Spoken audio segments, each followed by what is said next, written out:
విధంగా కేంద్ర ప్రభుత్వం ప్రకటించింది.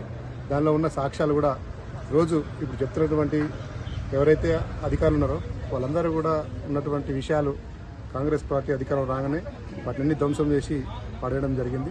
వాటిలన్నింటిలో విచారణ పూర్తి స్థాయిలో రాష్ట్ర ప్రభుత్వం ప్రమేయం లేకుండా కూడా కేంద్ర ప్రభుత్వం పూర్తి స్థాయిలో విచారణ చేసి వీళ్ళు ఎవరైతే నిందితులు ఉన్నారో వాళ్ళకు శిక్ష పడేలా చేసింది. కాబట్టి ఈ విషయంలో ఎందుకంటే దేశంలో ఏ రాష్ట్రంలో జరగకుండా ఇలాంటి పరిణామాలు జరగకుండా ఈ విషయంలో కేంద్ర ప్రభుత్వం దీన్ని సీరియస్గా తీసుకొని ఎవరైతే ఉన్నారో వాళ్ళకు శిక్ష చేయాల్సిందిగా కోరుతున్నాం. అదేవిధంగా ఇలాంటి ఫోన్ ట్యాబ్ ఎందుకంటే భారత రాజ్యాంగంలో ఆర్టికల్ 14 ప్రకారం భావ ప్రకటన స్వేచ్ఛ ఉంటుంది.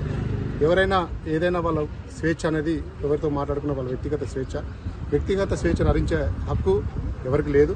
కానీ ఇక్కడ కేసీఆర్ తన గుప్పిట్లో పెట్టుకోవడానికి ఫోన్ ట్యాపింగ్ పెట్టేసి పెద్ద ప్రతిపక్ష నేతల ఫోన్లు ట్యాప్ చేయడం, మామూలు వ్యక్తుల ఫోన్లు కూడా ట్యాప్ చేసి తన యొక్క స్థాయిని దిగదార్చుకున్నాడు.